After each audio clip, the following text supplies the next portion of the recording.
Years ago, I did a somewhat lighthearted video about the creepiest children's drawings. I made jokes about a lot of them, but a few on that list did seem like they might have had some sinister backstories. Over the years, I've gotten a handful of kids' drawings with backstories emailed to me. Today, I'm going to be compiling a few of those into this video. This was the drawing made by a 6-year-old boy in 2012. The picture was found in his room by his older sister Tracy, who sent this to me, who was 14 at the time, and she showed it to her parents. In the picture is the family around the dinner table, drawn in a typical 6-year-old skill level. The reason Tracy showed it to her family is because she could recognize all the family members at the dinner table, even the family dog and cat. Who she couldn't recognize was the man sitting on the floor kind of behind the table. Tracy said in her emails to me that when she was asking her little brother who that man was, he kept shrugging his shoulders and saying he's not allowed to tell. The man was drawn to be dressed in all black and has reddish-brown curly hair, as you can see. Because of her little brother's refusal to explain who that fifth person in the picture was, she showed it to her parents, explaining that he likely had an imaginary friend or was pretending to be seeing ghosts.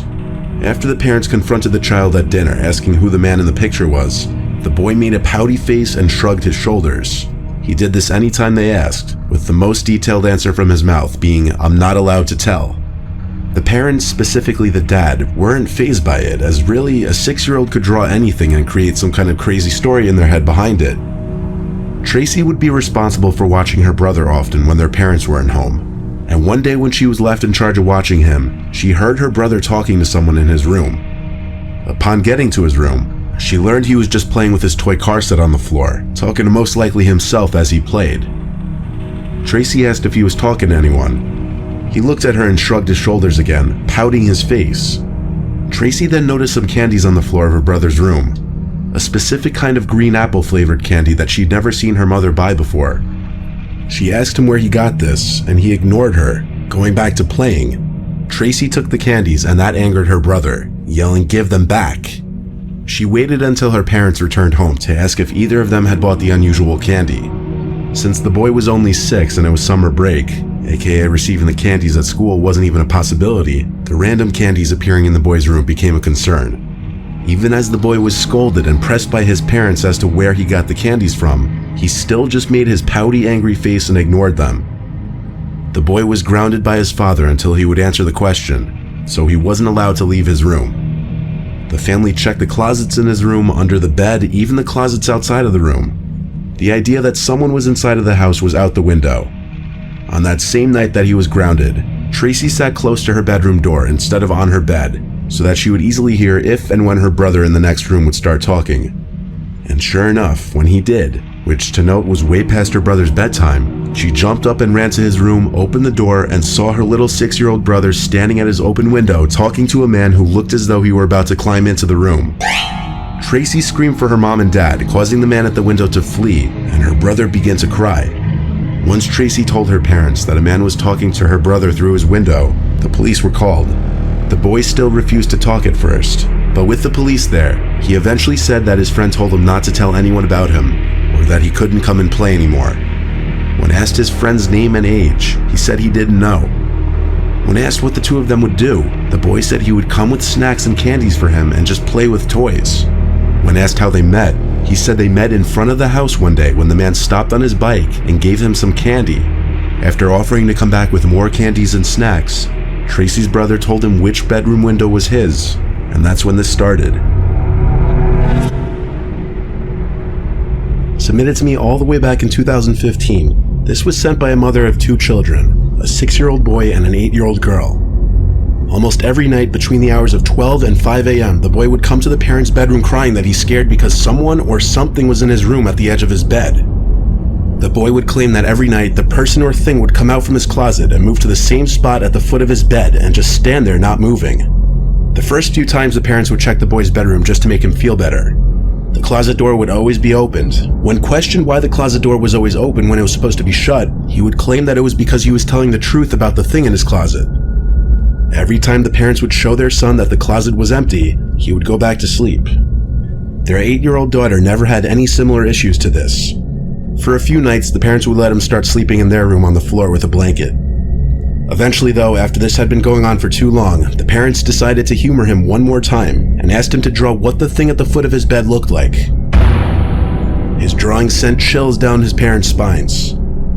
In the drawing was some grudge-like figure that seems like it would be enough to give a grown man nightmares, let alone a 6-year-old boy. There also appears to be something at the window, and when questioned about this, the boy said that he sees it at the window sometimes too when it's not at the foot of his bed. The parents' solution to this was moving their son's bed to the spare bedroom across the hall that didn't have any big closets. The mom who submitted this couldn't help but get a little creeped out herself at the drawing, and every time he would come crying to their room in the middle of the night.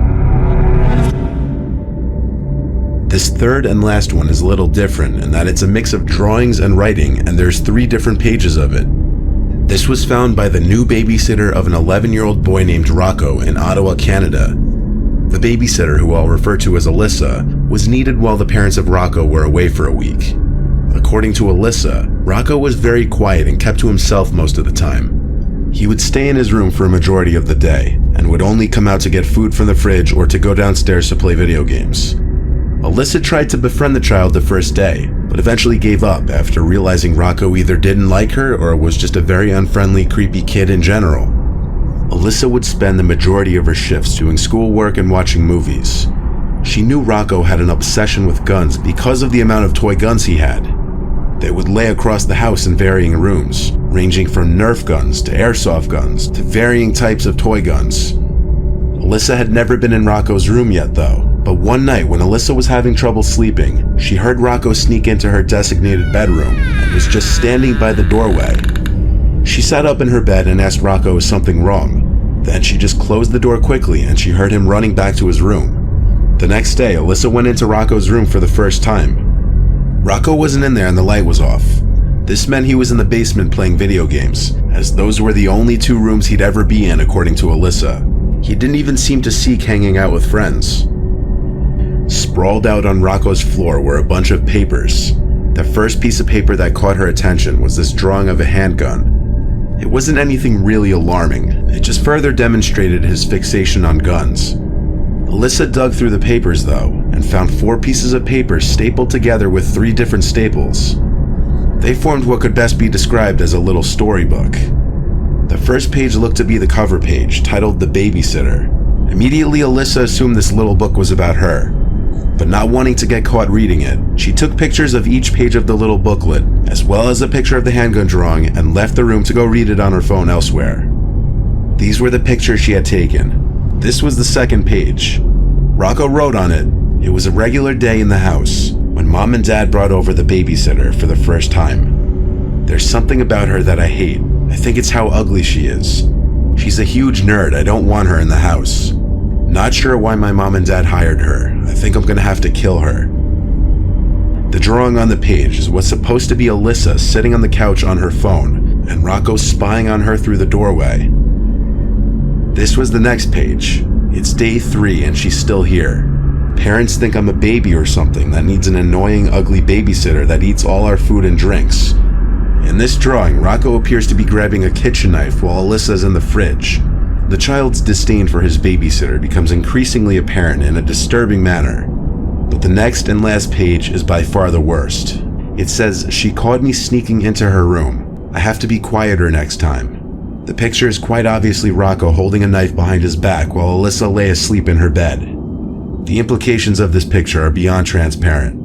Alyssa returned to Rocco's room while he was still in the basement, and lo and behold found a small kitchen knife on his bedside nightstand. Alyssa sent the pictures of the drawings and knife to Rocco's parents and then called them. At first the parents tried to convince her he must be joking around, but they were apparently easily convinced that Rocco could have monstrous intentions. They had Rocco's grandmother take over that same day. Alyssa left the house never informing the police or any other authorities. She accepted her payment for the 2 weeks that night, and she accepted the parents' apologies, but not without recommending that they take their son to get some serious help.